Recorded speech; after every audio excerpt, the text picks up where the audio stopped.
So, reports out this evening that Danilo could be leaving Forest to Lyon. Welcome to your Forest transfer news.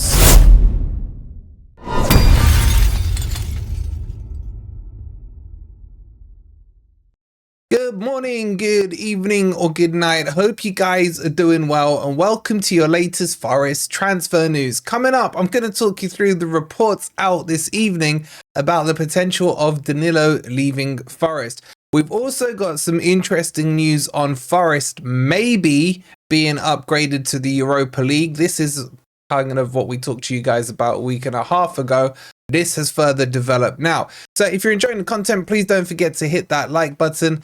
Make sure you're subscribed if you're new to Forest Fan TV. And if you want to support us further and get more exclusive content, where today I talked about this link between Marinakis and John Textor as well, and lo and behold, it's already starting to happen. There's a new exclusive video out there on Patreon, so make sure you check it out. But let's start with this Danilo story. Now, reports coming out, it's in the mail, so let's take it with a pinch of salt. It's from Simon Jones, not our Simon Jones, but another Simon Jones. And he's saying that Forest star Danilo is in talks over a £20 million move to Ligue 1 giants Lyon. Nuno Santos' side look to reshape the squad ahead of their European return. So it goes on to say, the French side are offering around £20 million for the 24-year-old Brazilian who joined Forest from Palmeiras for £16 million in 2023. And then it goes on to talk about Danilo's injury, which we know he had at the start of the season against Bournemouth. And he's made 13 appearances, I think, since then. Now, it talks about the rest of the stuff in terms of Forest building their squad with the links from Botafogo, so we don't need to go into that. And then it talks about how Forest are looking to potentially need to replace Gibbs-White if those links to Man City continue. But I want to talk about this Danilo one. Now, Danilo going for £20 million, if this is indeed true, and I can't verify it, so let's go with the report, is absolutely criminal for me. Danilo will be worth a lot more than £20 million. Danilo should be worth way more than that as we sit here today on the 2nd of June if it wasn't for his injury at the start of the season.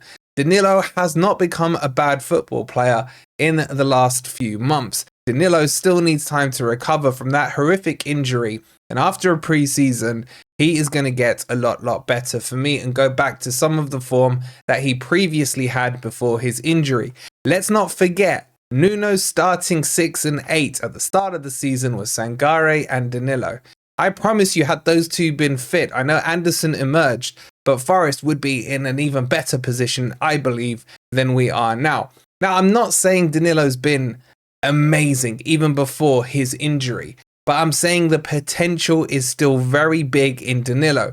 And for Forest to make a monetary profit of £4 million on him is absolutely nothing and not worthwhile. Now, obviously with amortization, that all changes and it's worth a bit more on the books, but it's not enough.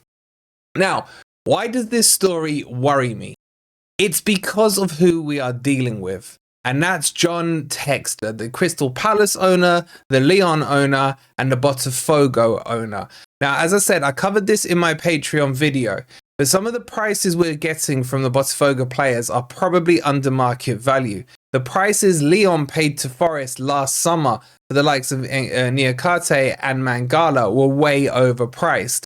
This, to me, could smell of some receipts coming in to be cashed, some IOUs. Because Danilo is worth more than £20 million, in my opinion, just on potential alone.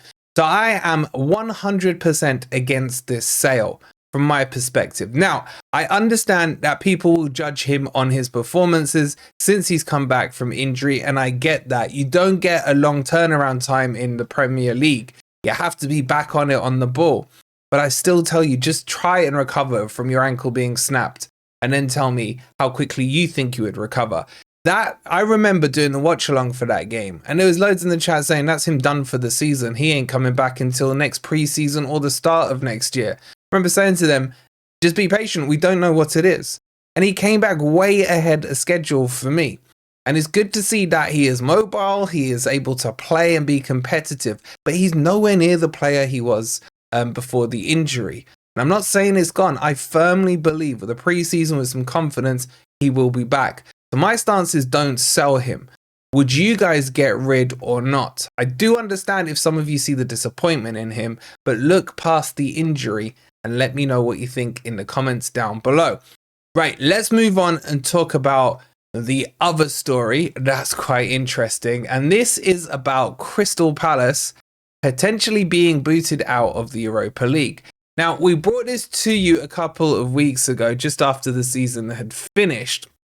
And basically, in a nutshell, we know what happened because we've done a story on it. So hopefully you guys have seen it, where Marinakis had to relinquish his quote unquote power at Forest and put it into a blind trust because potentially Forest and Olympiacos could have both qualified for the Champions League or both for the Europa League or what have you. And under the rules, you cannot have an owner of two different clubs in the same competition. And there's a deadline of it that passed the 30th of last month. So not this month, the month before. And that's when Marinakis relinquished control of Forest. Crystal Palace are in a similar boat. There's quite a few clubs that are. You got Chelsea, Man City, Manchester United, Forest, Crystal Palace. This multi-club system is quite common nowadays. So what's happened here, just to refresh your memories, is that both Crystal Palace and Lyon have both qualified for the same competition in the Europa League. Now, Lyon have the higher coefficient in this, and I think qualified before Palace technically, one or the other.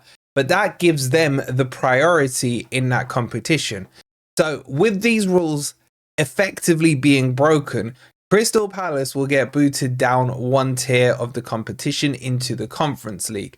That then opens up their position to be taken by the next league spot, which would be us, putting us into the Europa League. And I believe, if I'm not mistaken, it would also bump Brighton into the Conference League. So let me just run you through this report because there's a hearing happening on this. It says Crystal Palace will head for an emergency summit with UEFA on Tuesday in a desperate bid to avoid being kicked out of Europe. The Eagles secured a historic spot in the Europa League, we know all that, but now face the prospect of seeing their continental dreams wrecked due to the rules of multi-club ownership, and arch rivals Brighton could take their place. So this is a full kick out. It then goes on to talk about why.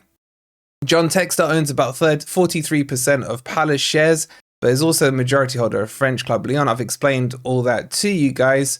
One potential route for Palace, who believe they have a strong case to avoid any sanction, could be to drop into the Conference League. However, Danish outfit Brøndby, owned by Palace co-owner, will be in line to take that slot.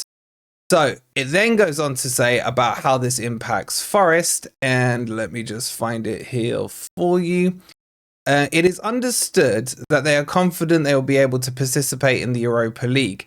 Their argument is thought to be that there is no relationship between Palace and Lyon, and in no facilities, assets or players shared between the two. And Textor does not make the decisions at Selhurst Park.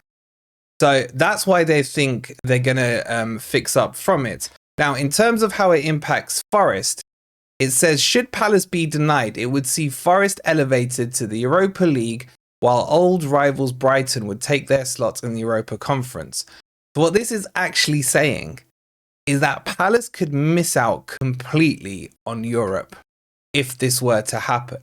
After the highs they've just had, this would be an absolute total disaster because John Textor has been a bit of a cowboy with all of this. So correct what I just said earlier. If they miss out, they will miss out on Europe completely.